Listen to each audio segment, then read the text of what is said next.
prison system in the state of California, San Quentin prison to be exact. But when you hear like the Scandinavian, I was like, they're bringing IKEA to San Quentin? No, no, no, no, no, no.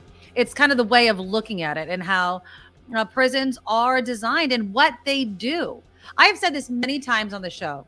It is the Department of Rehabilitation just as much as corrections, right? And how much of a focus are we making on rehabilitation? Well, Governor Newsom must listen to my show. He must have heard me loud and clear because he wants to rehab San Quentin Prison. There's an excellent article in the LA Times that kind of dives deep into what this would look like and kind of the reaction of people. And it's written by Anita Chabria, who's a columnist for the LA Times. She's based in Sacramento. She's covered criminal justice. I want to welcome Anita to the show. Anita, thank you so much. Hey, thanks for having me on. Okay, so I guess first off, what is the Scandinavian philosophy when it comes to prison? So when we see this word Scandinavian in the headlines, can you describe it for us? You know, that's exactly what I was trying to do because I think it's so nebulous. You're like, is it meatballs and IKEA? Exactly. That's what I thought. Like, what are we talking about here? But really, obviously the Scandinavian countries are very different. And so this is not a cut and paste of their criminal justice system onto ours, but it is this philosophy of rehabilitation and care. And the main point of it is that people don't just go into prison, they come out of prison. And in California, we have 35,000 people a year who come out of prison. And so, as the governor put it, do you want them coming out being bitter and having no chance of a job?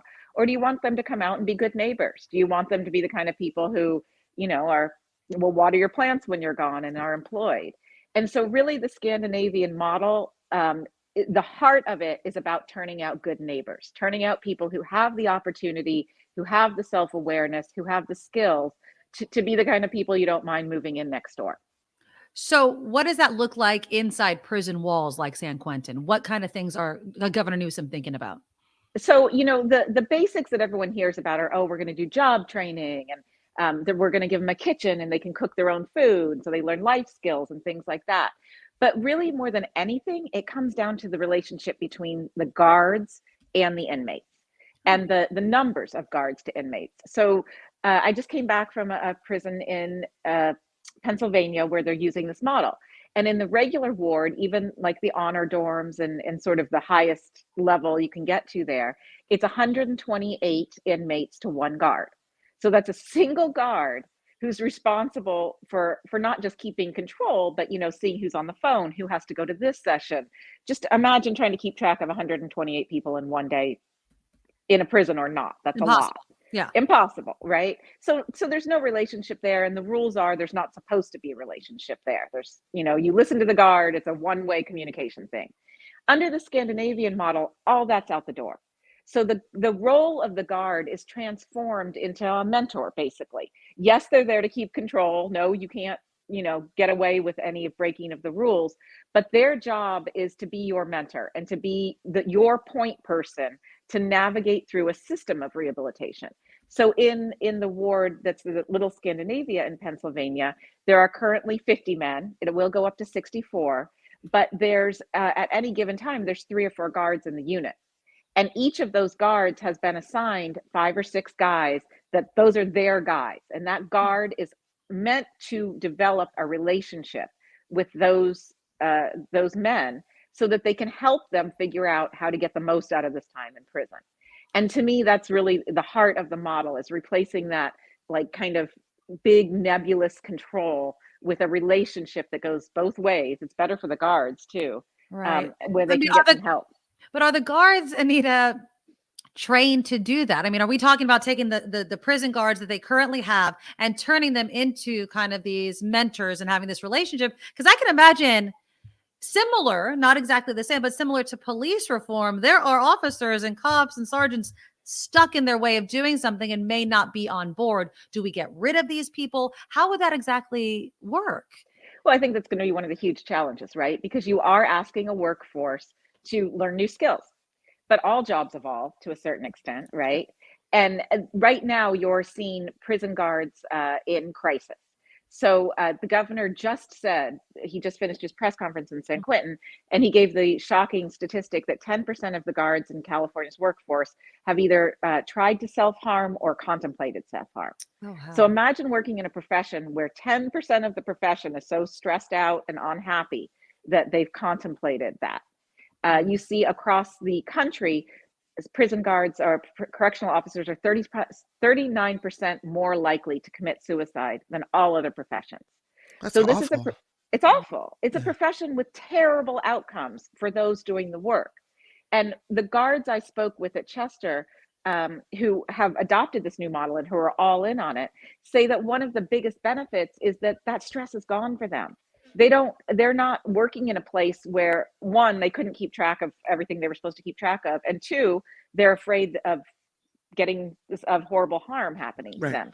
So obviously, like, there's complexities. We have gangs, we have mental illness, we have drugs in prisons. I don't think that anyone is saying like we're going to snap our fingers and everyone's going to be happy. But this model has better outcomes for guards, for inmates, and for society if we turn out people who are going to be good neighbors. Why San Quentin as, I guess, the first prison to try to do this? I mean, could we have started smaller? Why was San Quentin chosen? So there's a lot of people say, well, yeah, why don't you start small and off in a corner somewhere? Yeah. So well, and not in a place that has lifers, right? Exactly. Something because like if your that. whole point is to rehabilitate, then why would you go to a place that's like the big house? So this is really interesting to me. So there's 3 reasons for San Quentin, but I'm going to answer your question first. Lifers create stability in prisons. So anyone who has any of the academics you'll talk to who study incarceration, Chester, the prison I visited, actually started with 6 lifers, precisely because when the lifers often provide perspective to the younger inmates, and the inmates are going to get out. A lot of them have done the work, even though, you know, they don't hold so much hope of getting out, but they've put in the work and they've changed and can provide the perspective that change is always valuable, and they provide stability. So it's just interesting that lifers are actually a key part of it. So 3 reasons for San Quentin. First, it is already the most progressive prison in California. It has the most programming. It's located in Marin, a wealthy community that's involved. There's tons of people that come into the prison already. So it's actually our most progressive prison. Second, the governor wanted to make a statement. Everyone in the entire country knows San Quentin. You say we're transforming San Quentin, it means a lot more than we're transforming Valley State, right? No one cares. And I think I've lost my third part, but there was a third reason he chose San Quentin. I have to come back to it. Well, it's not, you know, we have our viewers that are kind of weighing in, and some are saying, no, they're just going to want the real estate that San Quentin is on. So this is going to be a ploy. It's going to fail. They'll shut it down and they'll take it over. Is this just kind of a talking point? Because I can imagine politics are going to rear its ugly head in this whole entire thing. So thank you to the viewers. They reminded me of my third point. Oh, and Governor Newsom actually addressed this today. No, that is incredibly valuable real estate. But the third part of this model, and one of the things that's in crisis in incarceration in California, is that people are so far removed from their communities that it breaks bonds. It breaks families up. Yeah. So if you're from the Bay Area and you're incarcerated up in Susanville, where there's, you know, it's remote, there's no way to get there, it's a 5-hour drive, you've broken that family bond, right? Like, you're not going to see your kids, you're not going to you're just going to lose touch with your community. So what part of the Scandinavian model, and part of what they're trying to do in California, is create hubs in urban areas where people will be paroled out into that community, and where you can have easier access to those people so that you're not breaking up families. So Newsom, actually, someone asked him at the press conference, you know, this is so valuable, you could build condos here and make $1 gazillion. Right. But he expressed commitment to that idea of urban prisons over these remote ones. What kind of timeline are we talking about here? He's saying 2025. I think that's really ambitious, you know, but I think he also addressed that today. I don't know if that'll happen. It's going to take a lot of money and a lot of commitment, but it's always good to put a date on things, right? Right. There are some people who would say, I'm sorry, Nikki, did you want to go? There are some people who would say, this sounds hoity-toity fluffy for the prisoners. This sounds like California. This sounds so California. Like, open living spaces and let's talk about your problems and all this kind of stuff. And that it's not really you're serving a mean, harsh penalty where you're supposed to be punished, bad person. You're supposed to be behind bars and miserable.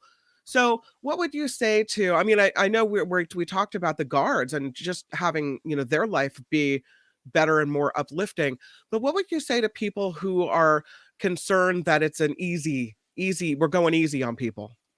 So I talked to the superintendent of Chester, the prison I visited, about this. And she made a really good point that I think we should all consider, which is what's the ultimate goal? What is it that we want, right? We want to be safe. We want to walk to the grocery store. We want to send our kids out on their bikes and not feel like they're going to become victims. And so at the end of the day, for her, and I think for me, I don't care how we get there. I don't think that, if it turns out, which history has shown it does not. I mean, we've tried the prison as misery model, Right. And we have 70% recidivism rates, right? Like our recidivism rates are off the chart. They've been stubborn. Nothing's happened. We've tried longer sentences. That has shown does not have the effect of stopping people from committing crimes. So we have tried the put them in the dungeon method, and it has not made our community safer. We have the Scandinavian countries who have tried this other model that has dropped their recidivism rates. It has made their community safer. So I'm kind of with the warden of Chester on this one. The ultimate goal is community safety. If this makes our community safer, why would we not do it? Yeah. And what's interesting is as you were talking, Anita, I kept thinking, as a parent, if my child kept getting into trouble and was committing crimes, would I be more likely to not necessarily turn them in, but, rat on somebody that I know if I know they're going to get help? Like, you need to go away, not because I want to punish you, but you need to be rehabilitated. And if our Department of Corrections and Rehabilitation actually included that rehabilitation, that could be monumental for crime, obviously outside. Is there anybody opposed to this? I mean, I know that Governor Newsom just made his announcement. He was at San Quentin. Could somebody stop this from actually happening, or is it full steam ahead because the governor wants it?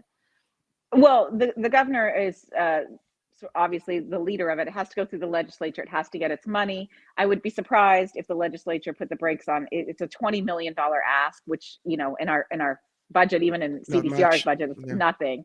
So I would be very surprised if we didn't at least move forward on this phase. I think you're going to get all the regular pushback from, all the Republican or conservative sources that, as you pointed out, will see this as soft on crime. Right. But, I think we're California and we'll we'll do what we want. Exactly. I mean, and of course, there's also the job aspect of it. I mean, obviously, they're going to be having to hire more of the people that can step into this kind of prisoner guard model mentor role. I would imagine there would have to be a mental health aspect of it as well, because some people are in prison because they have mental health issues, and those need to be addressed as well. It's such an interesting idea. I like it. I mean, just in my own personal opinion, I do like the idea. The devil's in the details in the rollout. You know this, Anita. So I guess we'll just on everything. How it goes. Anita Chabria, thank you so much for coming on the Nikki Maduro Show. Please read her article. It is in the show notes. Well done on that article. I would love to have you back on. I know that you cover a lot of justice. I will be keeping your contact. You were excellent. Thank you so much for coming on the show. Thanks for having me.